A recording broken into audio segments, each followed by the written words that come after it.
неме Куранда айымдар тууралуу дагы эмнелер камтылган? Айымдардын милдеттери эмне? Мисалы, ошол эле үй жыйнаш бул айымдардын милдетиби дегендейчи. Биринчиден айымбызбы, эркекпизби? Аллах Таала бизге бүт баарын берген. Субханалла. Ва атакум мин кулли ма саалтумуху. Силер сураган, силер муктаж болгон бардык нерсени жерге камтып койдум дейт. Ва ин таудду ни'маталлахи ла тухсуха. Алланын нематын санап жөнөсөңөр, аягына жетпейсиңер.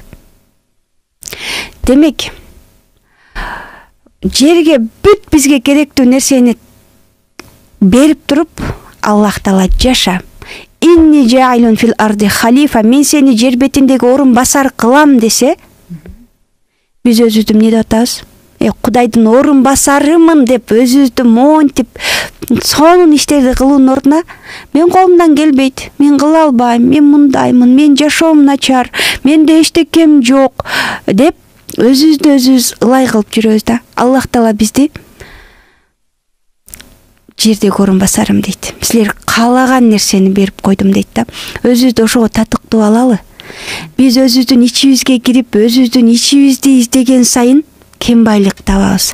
Биздин эң чоң катабыз аялдардыкы көбүнчө бирөөнү оңдойм дейбиз да. Бирөөнү оңдойм дейбиз. Себеби Аллах Таала Куранда силер бирөөнү оңдой албайсыңар дейт.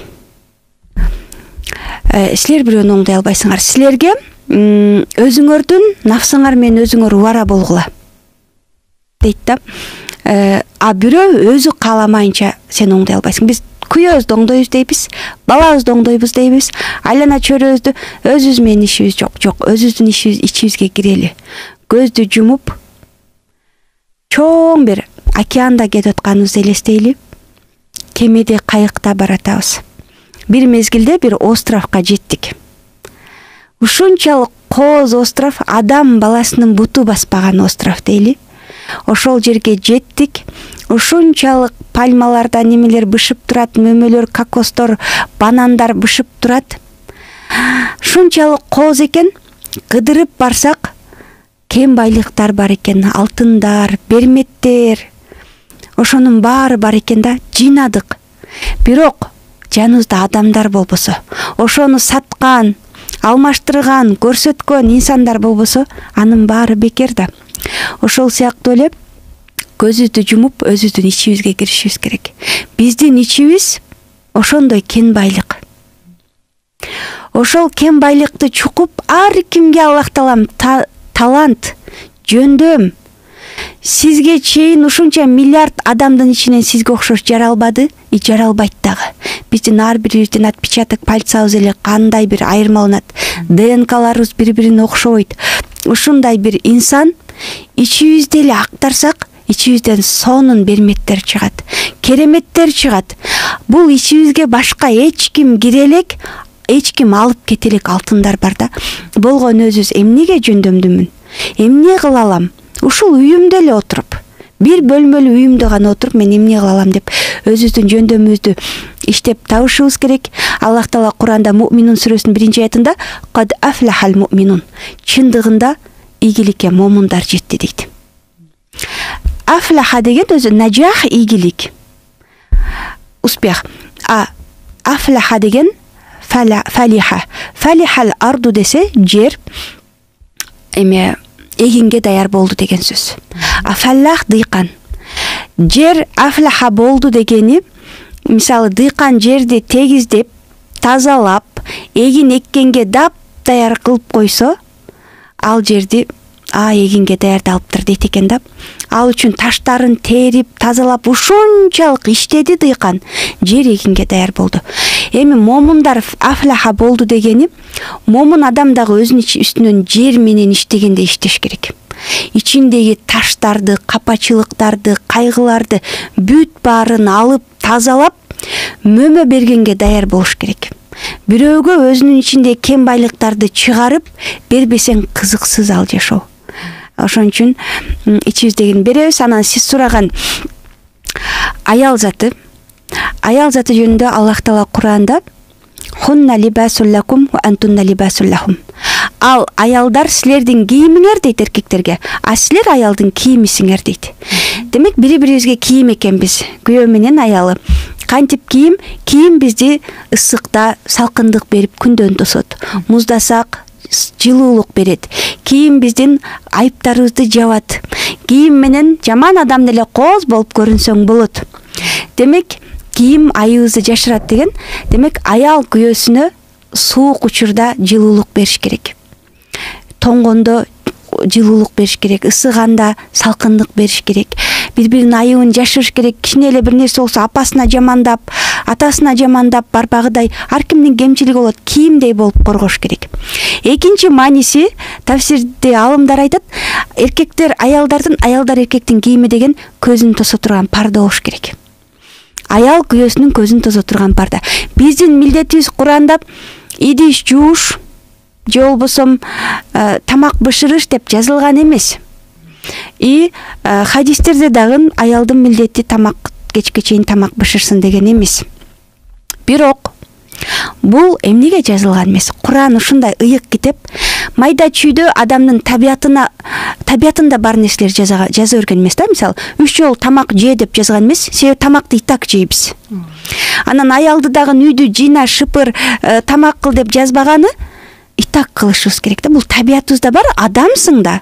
Бул сенин тарбияңды билдирет. Жегениңди жыйнап коюу, жууп коюу, бирөө иштеп таап келгенден кийин кичине уялып туруп ошого тамагын жылытып берүү, даярдоо, бул адам тарбиясына эле табиятынан бар нерсе. Айван эмеспиз да, жеп, чачып, исраф кылып олтура бергендей. Бирөөнүн эмгегин баалоо, бул табиятыбызда бар. Ошон үчүн Куранда келген эмес. Курандагы негизги милдетибиз күйөөбүздүн көзүнө парда болуу. Качан парда болобуз? Эмнеден парда болобуз? Күнөөгө басып кетүүсүнөн, зына жасап кетүүсүнөн пайгамбардын хадиси бар экен. Кайсы бир аял өзүн таштап коюп, карабай коюп, күйөөсү ошонун себебинен жаман жолго басып кетсе, ал аял күнөөкөр деген. Демек, күйөөбүздүн көзүн тособуз деп жасанганыбыз, ачылганыбыз үйдө. Бул ибадат экен да. Күнөөдөн өзүбүздү тособуз. Күнөөнөн кантип тособуз? Жакшы сөзүбүз менен, жакшы кийимибиз менен, жасанганыбыз менен, жалтыр жултурду жүзүбүзгө сүрткөнүбүз менен күйөөлөрүбүздү зынадан тособуз. Көчөдө сонун кыздарды көрүп, ачылган, чачылгандарды көрүп келсе, үйгө келсе эле сен оролуп, жаман жыттанып, тамак жыттанып турганда, эркектин табияты аны деле урмат кылып, урматын жайына коюп, ушул келди эле, ошого керек эле дегендей, көчөдөн эркек жакшы сөз уккусу келип келет. Көчөдө эркек жаныбардай болуп, бир тиштемет алып келеби, бир койду сүдүрөп келеби, ал мен алып келдим, милдетимден кутулдум деген эмеде келет экен да. 1 килограмм картошка көтөрүп келсе дагы. Анан ошого бир бизден рахмат күтөт экен. Бир ыраазычылык, ошол ишини өзүнүн бирөөгө керек экенин сезгиси келет экен. Аял зат ошону бере албай калса, ушуну алып келдиңби деп жакшы сүйлөп, жакшы кабыл албай калса, аны сөзсүз алат экен да. Же көчөдө башка аялдан, же сени менен уруп, ыйлатып, эмоцияңды алгандан кийин гана тынчтанат дейт. Ошон үчүн бул пайгамбарыбыз дагы, мисалы, жихадка чыгып, сахабалар менен 3 ай, 4 ай согушта жүрүп, үйлөрүнө аялдарын ушунчалык сагынып келет да. Келгенде пайгамбарыбыз айтканда, ал мезгилде телефон болгон эмес, башка болгон эмес, Мединанын сыртында кеч киргенге чейин туруп тургула. Аялдарыңар силердин келгениңерди угуп, чачтарын тарап үлгүрсүн деген. Бул кандай маданият, кандай бир пайгамбарыбыздын сонун нерсе үйрөтүп кеткен. Муну азыр эми чыгып айтып ушундай деп далилдеп атышат да. Пайгамбарыбыз 14 кылым мурда аял жасанып турсун. Демек, главный нерсе жашоодо ушул. Жашоодо бактылуу болуп, бири-бирибизден ыраазы болуп кетүүнүн эң чоң себеби көчөгө эмес, аял зат үйүнө, күйөөсүнө жасанып, жыттанып, жакшына болуп олтурганы бул ибадат, сооп алат. Сахаба аялдар нафил намаздарга мага муктаждыгың жокпу деп коюп турушкан экен. Себеби билишкен күйөөсүн нааразы кылып коюп намаз окуса кабыл болбошу мүмкүн. Ошол аялдар жөнүндө Чоң рахмат, аябай жакшы кеңештерди айттыңыз. Анткени айымдар үчүн бул өтө бир пайдалуу, керектүү кеңеш болду иншалла.